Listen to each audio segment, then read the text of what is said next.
¿Cómo les va? Muy, pero muy buenas tardes. Ahora mediodía especial, distinto, luego del mensaje del presidente de la Nación, Alberto Fernández, ante la Asamblea Legislativa, inaugurando un nuevo periodo de sesiones ordinarias, en este caso el periodo 141 para la República Argentina. Obviamente vamos a estar con los detalles, con cada una de las repercusiones, recuperando algunos de los fragmentos de este discurso presidencial, abordando los temas centrales. Obviamente vamos a hablar de la economía y obviamente también vamos a estar hablando de lo que significó este discurso con cierto tenor político por momentos en un año electoral este 2023. Le damos la bienvenida ya a Gustavo Tarragona, licenciado en Ciencias Políticas, con quien vamos a estar charlando y analizando cada uno de estos temas. Bienvenido, un gusto tenerte acá. Bueno, si te parece, nos metemos de lleno con el discurso del presidente. A grandes rasgos, ¿cómo lo viste? ¿Cómo lo escuchaste? ¿Era lo que esperabas? Yo creo que sí. Hay obviamente un raconto de todas las acciones, no solamente del último año, sino de lo que es la gestión y el último año de la gestión, ¿no es cierto?, del presidente Alberto Fernández. Así que creo que era esperable un discurso con una alta intensidad política, como vos lo decías bien en tu presentación. Bien, ya vamos a ir analizando eso, pero ahora nos metemos de lleno con algunas de las apreciaciones de Alberto Fernández en relación fundamentalmente a la economía. Habló de la sequía, claramente una intervención directa del Fondo Monetario Internacional también, y de la actividad industrial. Esto decía Alberto Fernández hace algunos minutos nada más. Lo escuchamos. La actividad industrial creció 4,5% respecto de 2021 y muestra un crecimiento del 12,1% si lo comparamos con el año 2019. La industria encadenó 15 meses de subas continuas y el empleo industrial alcanza el nivel más alto desde junio de 2018, acumulando 29 meses consecutivos de expansión, registrando más de 86.000 nuevos puestos de trabajo en la industria con relación a diciembre de 2019. Hasta allí hablando específicamente de la actividad industrial en el último año. A continuación vamos a escuchar el fragmento en donde hace alusión a la sequía y a las consecuencias fundamentalmente para los productores y la economía argentina. Lo escuchamos. La recuperación también fue muy fuerte en las pymes industriales con la utilización de la capacidad instalada industrial y la rentabilidad industrial pyme en su mayor nivel en más de 3 años. En cuanto al sector agropecuario, el año cerró con las preocupaciones que genera una sequía muy severa, que en mayor o menor medida viene afectando la producción de trigo, cebada, soja y maíz. Ante estas dificultades climáticas, el Estado ha dispuesto un conjunto de instrumentos para apoyar a los productores más afectados, como lo hacemos con todos los sectores de nuestra economía. No obstante, las exportaciones del sector durante 2022 fueron récord. Se produjeron más de 142 millones de toneladas de cereales, oleaginosas y otros cultivos. En la campaña 2021-2022, el área sembrada fue superior a los 42 millones de hectáreas. Otro récord histórico. También se registró crecimiento productivo en carne bovina y porcina que alcanzó niveles nunca antes vistos. Hasta allí entonces las declaraciones del Ejecutivo Nacional en torno a la sequía, a las consecuencias que ha tenido esto sobre la economía argentina, y habló también que uno de los propósitos es seguir incrementando las exportaciones, más allá de que, como lo escuchábamos recién, el año 2022 ha tenido récord en este sentido. ¿Cómo observas esto? Bueno, efectivamente los guarismos que muestra, digamos, por un lado, la actividad económica, sobre todo la actividad industrial, Paola, reafirma los dichos, evidentemente, del presidente. Ahora, por el otro lado, yo creo que una discusión que nosotros como ciudadanos, ciudadanas de la Argentina, también debemos potenciar, tiene que ver, digamos, con la distribución, ¿no es cierto?, también de la riqueza, ¿no? En un contexto en donde la Argentina, por un lado, como el presidente bien lo decía y vos lo marcabas en tu introducción, muestra cifras muy interesantes en cuanto a la exportación, a niveles de exportación, pero donde por el otro lado también la economía muestra señales bastante complejas, fundamentalmente en términos de un fenómeno que se dice en principio afecta a todos los sectores, pero fundamentalmente a los sectores de menores ingresos, que tiene que ver con la inflación, ¿no? Y en ese sentido, a mí me hubiera gustado, como ciudadano de la Argentina, que el presidente hubiera hecho quizás un mayor énfasis, ¿no es cierto?, en esta cuestión, acerca de por qué no estamos encontrándole la vuelta para combatir evidentemente un flagelo que, vuelvo a reiterarte, claro que nos afecta a todos, pero a algunos más que a otros, ¿no? Entonces, en ese sentido, me parece que hubiera sido necesario puntualizar un poquito más esta cuestión. Y un fenómeno inflacionario que, más allá de las cifras, es una situación que lo vemos y lo podemos apreciar en la cotidianidad, fue profundizándose. Tenemos realmente cifras que dan cuenta de una inflación casi del 100% interanual. Digo, realmente no solo no le ha encontrado una solución, sino que además se ha profundizado.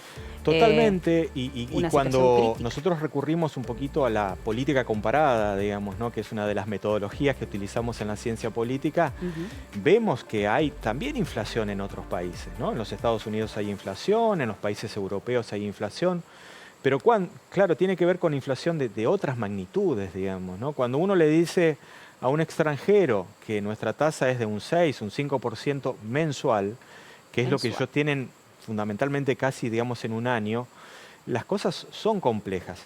En el fondo, Paola, yo creo que particularmente, ¿no?, el fenómeno de la inflación del último tiempo en la Argentina, claro que obedece a una multiplicidad de causas, pero creo que hay un fenómeno político fundamentalmente de falta de confianza, digamos, ¿no?, en el liderazgo del presidente y en la clase política argentina, digamos, en general, ¿no? La inflación, en mi análisis, claro que es un fenómeno económico, pero fundamentalmente es un fenómeno político. Bien, vamos a seguir con este tema, vamos a seguir hablando de economía, pero nos vamos a la vinculación del gobierno, sobre todo en este último tiempo, en el último año, con el Fondo Monetario Internacional. También nos soluciona al respecto el presidente, por eso a continuación compartimos este fragmento con ustedes. Tanto el ministro de Economía como yo no necesitamos al Fondo Monetario Internacional para saber que debemos lograr el equilibrio fiscal. No podemos persistir con políticas que generan déficit en nuestras cuentas públicas. Porque, aunque no sea factible alcanzar ese objetivo de la noche a la mañana, el equilibrio fiscal debe ser nuestro horizonte. Tampoco necesitamos al Fondo Monetario Internacional para saber que la Argentina debe aumentar sus exportaciones. Si no generamos divisas, no vamos a poder sostener nuestra actividad económica. Y eso va a significar menos trabajo y salarios más bajos. Cuidar el valor de la divisa es fundamental para seguir el camino del crecimiento. El equilibrio fiscal es nuestro horizonte, una frase textual que sacamos obviamente de parte de este discurso del presidente ante la Asamblea Legislativa hace algunos instantes. Pues ¿cómo se logra?, ¿no? Difícil, porque cuando uno quiere alcanzar un equilibrio fiscal, sobre todo partiendo de una situación tan compleja, Paola, como la situación económico-social que estamos atravesando en los últimos tiempos, indudablemente hay que tocar algunos sectores, ¿no? Y cuando uno intenta tocar, digo, políticamente hablando, algunos sectores, muchos de esos sectores tienen capacidad de respuesta política, digamos, ¿no?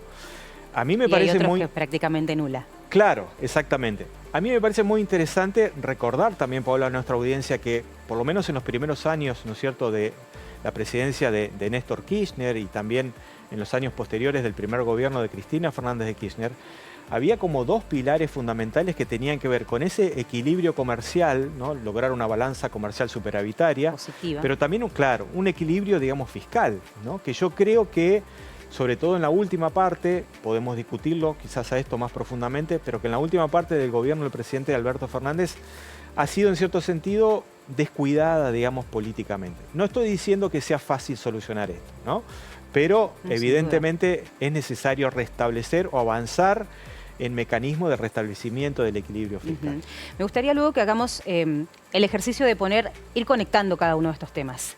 Porque en definitiva están cada uno de ellos más que conectados, hablando de específicamente la sequía, cómo tuvo esto consecuencias directas sobre la economía, sobre las exportaciones, sobre el ingreso de divisas a partir de esta situación. Digo, son todos temas que son muy importantes, que por ahí parecen aislados, pero que de ningún modo, al contrario, todo lo contrario. Son temas que se unen y que en definitiva terminan repercutiendo en la diaria de todos los argentinos y argentinas. Vamos a compartir el fragmento a continuación en donde Alberto Fernández se refería concretamente a la cantidad de obra pública que puso en marcha y en desarrollo durante su gestión en estos años. Desde el 10 de diciembre de 2019 se finalizaron más de 3.000 obras públicas de las 5.800 en ejecución.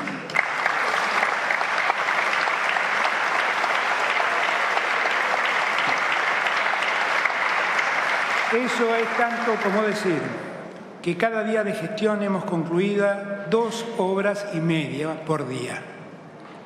En cada rincón del país hay una obra pública que integra a la Argentina y que resuelve necesidades concretas. Hemos mejorado la calidad del servicio de agua potable, llevando este beneficio a casi 6 millones de personas.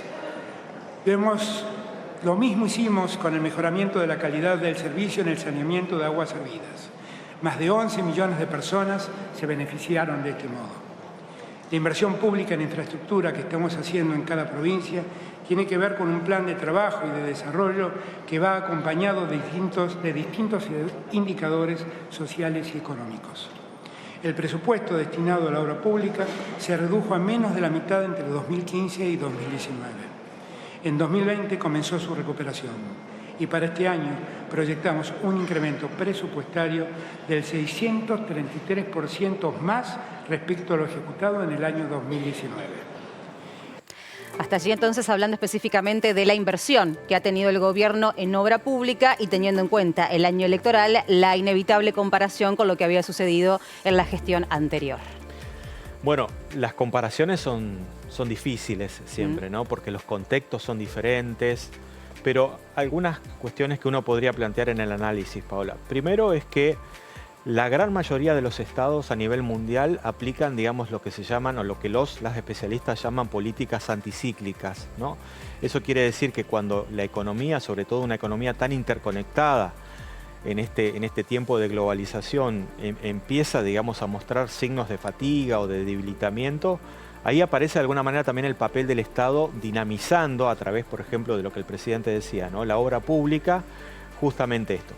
Creo que nadie puede estar, digamos, en contra de que vastos sectores de nuestra población que no han tenido acceso al agua potable, a redes locales, etcétera, evidentemente lo hagan, digamos, ¿no? Creo que también aquí hay una discusión interesante, Paola, entre, por un lado, el concepto de crecimiento y por el otro lado, el concepto de desarrollo. ¿Cuál ¿no? es la diferencia? Bueno, dicho en términos muy simplistas quizás de mi parte, una economía puede crecer y no desarrollarse porque la discusión sobre el desarrollo tiene que ver también sobre a cuántos sectores de la población les llegan los beneficios del crecimiento económico. Te pongo un ejemplo que creo que es clarito. Durante parte de la década del 90 en nuestro país, nuestra economía ha crecido, digamos, pero hemos involucionado en términos de desarrollo.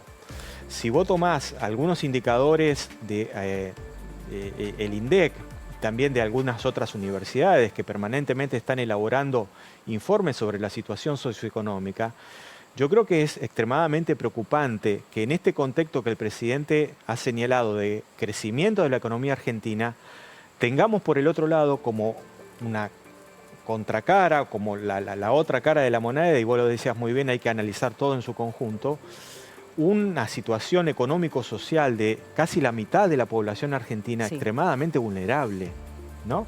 Y yo creo que en ese sentido, salvo también honrosas excepciones, nuestra clase política está en deuda, no solamente con nosotros, sino con las futuras generaciones. Y volvemos a lo mismo, a lo que decíamos al inicio, la distribución de la riqueza. Exactamente. El quién produce y para quién. Y para quién. Termina, ¿no? Y con qué modelo de país, digamos, también.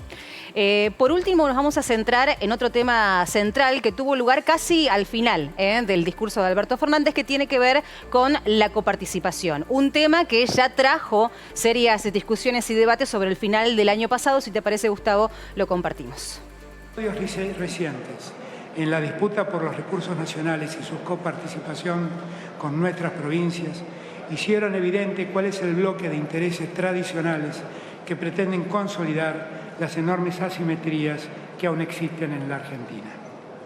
Mientras que muchas provincias necesitan realizar obras que permiten asegurar servicios tan esenciales como el agua potable para sus habitantes, la Corte Suprema de la Justicia de la Nación aseguró cautelar a la Ciudad Autónoma de Buenos Aires recursos coparticipables que no le corresponden contrariando la ley de coparticipación vigente. Le quita dinero a los que más tienen y destina esos mismos recursos a la ciudad más opulenta de la patria.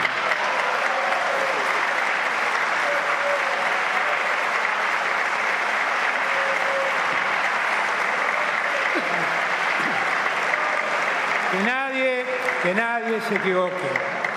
Soy orgullosamente porteño. Amo esta ciudad en la que nacieron Jorge Luis Borges, Roberto Ar, Marta Minujín, Nini Marshall, Aníbal Troilo, Marta Argerich y Luis Alberto Spinetta.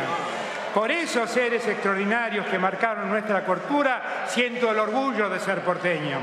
Pero no puedo ser indiferente al ver las asimetrías que separan a esta maravillosa ciudad de los rincones de la patria en donde se postergan los sueños de argentinos y argentinas que padecen condenados al olvido.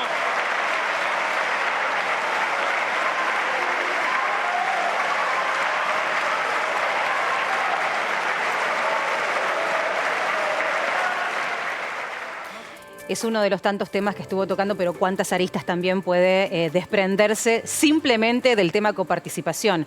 ¿De qué modo nos conviene analizar puntualmente esta temática? Primero, una coincidencia, ¿no es cierto?, con el presidente, que es un debate que nosotros, Paola, arrastramos prácticamente desde la Constitución de la Argentina como país, ¿no? Y en donde se juega verdaderamente o no la identidad de ser un país federal, ¿no?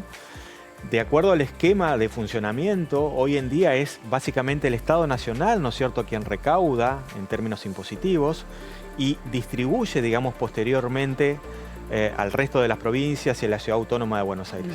Yo concuerdo con el presidente en términos de lo que dice, de que probablemente una de los estados que más se ha beneficiado de este esquema, y no solamente en su presidencia, ¿no?, sino también sí, por supuesto, desde hace varias décadas atrás, claro, es la Ciudad Autónoma de Buenos Aires. Yo creo que siempre es una buena oportunidad para que las provincias se sienten verdaderamente a discutir con ese interlocutor que todas las banderías políticas y los partidos políticos en muchos casos han tomado, digamos, como propio, que es el Estado Nacional, ¿no? Porque tiene que ver también con esto que vos decías bien, ¿no? Calidad de vida, tiene que ver con la inclusión, tiene que ver con la posibilidad de llevar el desarrollo en términos de agua potable o de internet, digamos, de alta velocidad a quizás el pueblito más alejado, ¿no es cierto?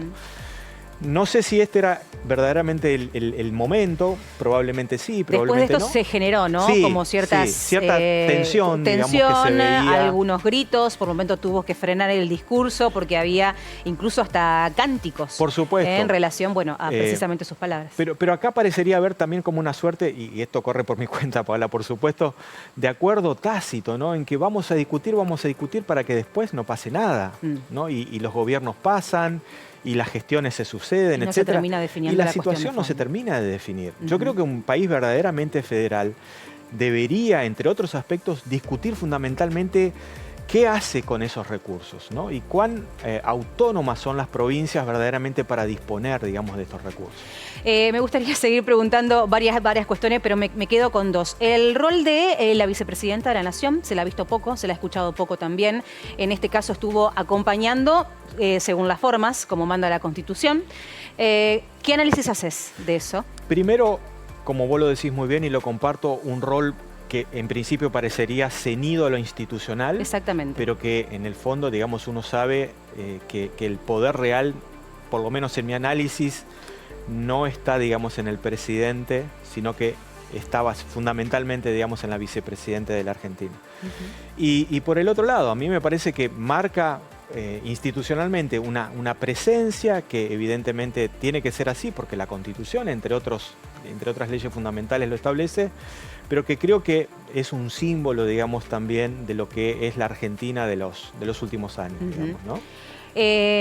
Si tendrías que ponerle un título o rescatar lo más importante de lo que escuchaste del discurso del presidente, ¿con qué te quedás? Diría que es una nueva oportunidad para, como argentinos y argentinas, sentarnos a una gran mesa a discutir cuál es la Argentina que queremos para los próximos 50 años. Bien, una definición entonces como para charlar por varias horas sin lugar a dudas. Gustavo, muchísimas gracias por el análisis.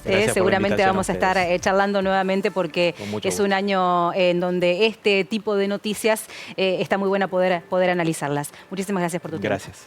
Seguimos.